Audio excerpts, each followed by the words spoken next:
નમસ્કાર મિત્રો આજે તમારી સમક્ષ સ્થાપિત યોગ વિશે વિસ્તારથી ચર્ચા કરવા જઈ રહ્યા છે। જ્યારે કોઈ પણ જાતકની જન્મ કુંડળીમાં શ્રાપિત યોગ નિર્માણ થતો હોય તો શું નુકસાન થાય છે, શું લાભ થાય છે? ઘણી વખત આપણે સાંભળ્યું હશે કે શ્રાપિત યોગ છે જન્મ કુંડળીમાં તો નુકસાન જ થાય છે। એ વાત સાવ તદ્દન ખોટી છે। ઘણા બધા લાભ પણ છે। સાથે શાપિત યોગ છે કયા ગ્રહોથી નિર્માણ થાય છે તે પણ વિશેષ ચર્ચા કરશું। શાપિત યોગના શાસ્ત્રોક્ત શું ઉપાય છે, સરળ શું ઉપાય છે, એ વિસ્તારથી ચર્ચા કરવા જઈ રહ્યા છે। ઘણી વખત આપણે સાંભળ્યું હશે કે ઘણા બધા જાતકો એમ કહે છે કે પૂર્વ જન્મની અંદર કોઈ વ્યક્તિનો શ્રાપ મળ્યો હોય તો એ જન્મ કુંડળીમાં આપણે શાપિત યોગ દ્વારા જોઈ છે। હવે પૂર્વ જન્મની અંદર કયા દોષથી શ્રાપિત યોગ થઈ શકે? તો કે કોઈ પણ વ્યક્તિ સાધુ સંત છે, કોઈ બ્રાહ્મણ છે, તેમને હેરાન કરવામાં આવ્યા હોય, તેમની જમીન છે, સાથે કોઈ પણ પ્રકારના ધન છે, આ એની પાસેથી પડાવી લીધા હોય, એની પાસેથી લઈ લીધા હોય તો એ દોષના કારણે એ હૃદયથી જ્યારે ઘણી વખત આપણે કહીએ છીએ કે કોઈને હેરાન કરવાથી એ જે આપણે દૂષિત થઈએ છીએ તો એ શાપિત યોગ દ્વારા આપણા જીવનમાં એનું દુઃખ આપણે પ્રાપ્ત થાય છે। સાથે કોઈ વિધવા સ્ત્રી હોય અથવા કોઈ પણ સ્ત્રી હોય એમને ખૂબ હેરાન કરવામાં આવે તો તેના પણ આપણે શ્રાપ લાગે છે, આવું શાસ્ત્ર કહે છે। મેં એવું પણ સાંભળ્યું છે કે પૂર્વ જન્મમાં કોઈ પણ યોનિમાં સ્ત્રી રૂપને હેરાન કરવામાં આવે તો તે પણ આ જન્મમાં એમને સ્ત્રી મળતા ખૂબ વાર લાગે છે। શું કામ? દૂષિત થયા છે, શ્રાપ લાગ્યો છે। તો આ તો મેં સામાન્ય કારણો તમારી સમક્ષ રાખ્યા છે। સાથે કોઈ ગુરુજનનું ધન લૂંટવામાં આવે, તેમને કોઈ પણ રીતે જે બનાવી અને એમની જે પણ મિલકત હોય એ લૂંટવામાં આવે, એમને હેરાન કરવામાં આવે તો તે પણ શાપિત યોગનું કારણ બની શકે છે। સાથે આવા ઘણા બધા શ્રાપ આપ્યો હોય હૃદયથી જ્યારે કોઈ વ્યક્તિને આપણે એમ કહી કે આ વ્યક્તિનું અકલ્યાણ થાય તો એક પ્રકારનો શ્રાપ જ છે। તો આવો કોઈ હૃદયથી શ્રાપ આપણે આપ્યો હોય અને એ સત્ય હોય તો એ શ્રાપ આપણી જન્મ કુંડળીમાં જોઈ શકાય છે। હવે આ સામાન્ય વાત મેં કરી છે, પણ હવે શ્રાપિત યોગના કયા ગ્રહો દ્વારા જોઈ શકાય છે એ સમજવું ખૂબ જરૂરી છે। અને શ્રાપિત યોગ હોય તો માણસના જીવનમાં શું લાભ થાય એ પણ આપણે જાણશું। મિત્રો, આજનો જે વિડીયો છે ને એ નિચોડ છે। મેં મારા જીવનમાં જે પણ અનુભવ કર્યો છે જ્યોતિષના માધ્યમથી, ઘણા બધા યજમાનો મારી ઘરે આવે અને ઘણી બધી કુંડળીઓ જોઈ છે, એમનો આજ નિચોડ તમારી સમક્ષ હું રાખું છું।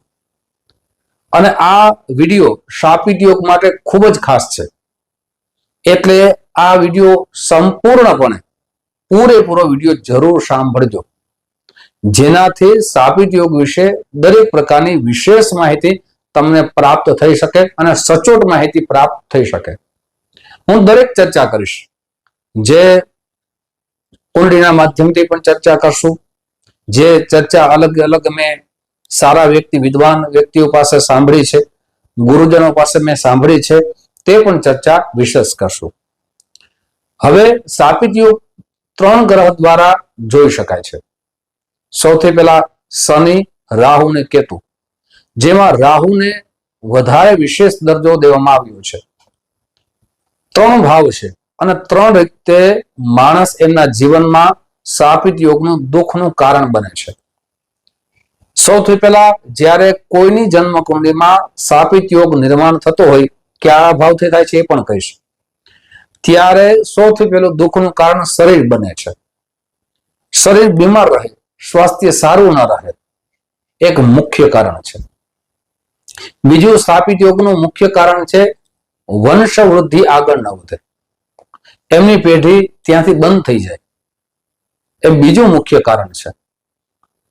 ત્રીજું મુખ્ય કારણ છે મહેનત કરવા છતાં, ખૂબ પરિશ્રમ કરે છતાં એમની જે પ્રગતિ થવી જોઈએ એ પ્રગતિ એમને પ્રાપ્ત ન થઈ શકે. સાથે સમાજમાં, દેશમાં, વિસ્તારમાં માન સન્માનની કમી આવે. સમાજ માટે, સાથે જે દેશમાં, જે વિસ્તારમાં રહેતા હોય એમની ખૂબ જ એ સેવા કરતા હોય છતાં યશની કીર્તિ ન મળે. આવું શાપિત યોગના કારણ બની શકે છે. હવે શાપિત યોગ નિર્માણ થતો હોય તો એવું પણ જોવામાં આવ્યું છે કે જો માન સન્માનની કમી હોય, પૈસાની કમી હોય તો લગ્ન થવામાં પણ વિલંબ થઈ શકે. પતિ પત્ની વચ્ચે ઝઘડા ખૂબ થાય, પરિવાર વચ્ચે ઝઘડા બહુ થાય. શું કામ? પિતૃદોષ પણ એક શાપિત દોષનું કારણ છે. આપણા પિતૃઓ આપણા ઉપર રાજી ના હોય એ પણ એક શાપિત દોષનું કારણ બની શકે છે.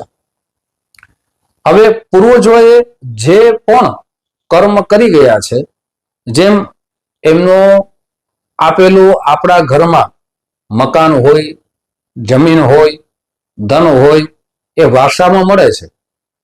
એમ કરેલું કર્મ પણ ક્યારેક આપણી જન્મકુંડળીમાં દોષયુક્ત બને છે.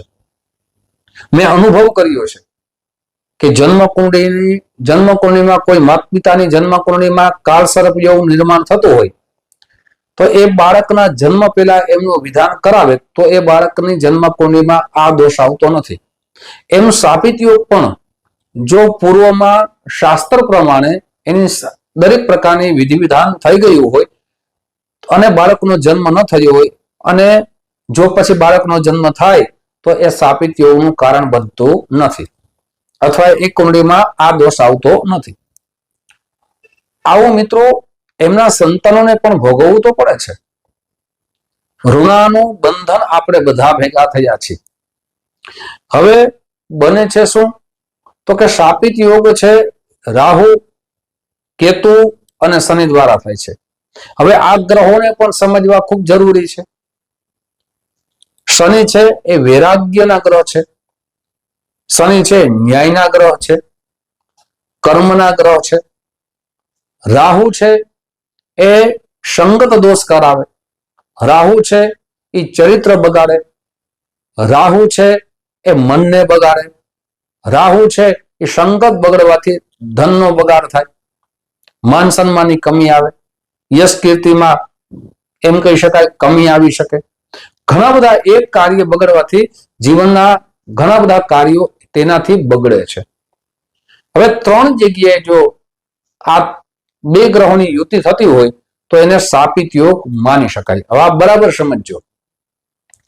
પ્રથમ ભાવની અંદર શનિ ને રાહુ કેતુ હોય અને કર્ક લગ્નમાં હોય તો સૌથી પહેલા આમ જોઈએ તો શનિ ચંદ્રના ભાવમાં છે એટલે ત્યાં પણ અશુભ યોગનું નિર્માણ થયું. અને ચંદ્રના ભાવમાં હોવાથી, કર્ક લગ્ન હોવાથી રાહુ, શનિ અને 7મા ભાવમાં કેતુ, તો આનું પરિણામ ખૂબ જ ભયંકર આવી શકે છે. 7મો ભાવ પણ અશુભ થાય છે અને લગ્ન પણ અશુભ થાય છે. હવે આજ જ્યારે 6થા ભાવમાં, 8મા ભાવમાં અને 12મા ભાવમાં રાહુ અને શનિની યુતિ થતી હોય અથવા કેતુ અને શનિની યુતિ થતી હોય ત્યારે બીમારીનો વધારો થાય, શત્રુનો વધારો થાય, પૈસા આવક કરતા જાવકનો દર વધી જાય, નોકરીમાં જે પ્રમોશન થવું જોઈએ, નોકરીમાં જે પ્રગતિ થવી જોઈએ એ થઈ ના શકે. હવે 9મા ભાવમાં અથવા 8મા ભાવમાં, 8મો ભાવ છે આયુષ્યનો અને 9મો ભાવ છે ભાગ્યનો છે, ત્યાં પણ રાહુ, શનિ અથવા કેતુ અને અથવા 12મા ભાવમાં જ્યાંથી આપણે ધન, આવક કરતા જાવકનો દર જોઈએ છે, સાથે આંખ અને મોક્ષની ગતિ આપણે જોઈએ છે, તો રાહુ, શનિ અને કેતુ 2 ગ્રહોની યુતિ થતી હોય તો ત્યાં પણ ધનનું વધારે જાવક થાય છે. હવે પ્રશ્ન થશે ને કે નુકસાન કેટલું થાય? એ તો વિસ્તારથી આપણે ચર્ચા કરી. હવે લાભ શું થાય એ પણ ચર્ચા કરીએ.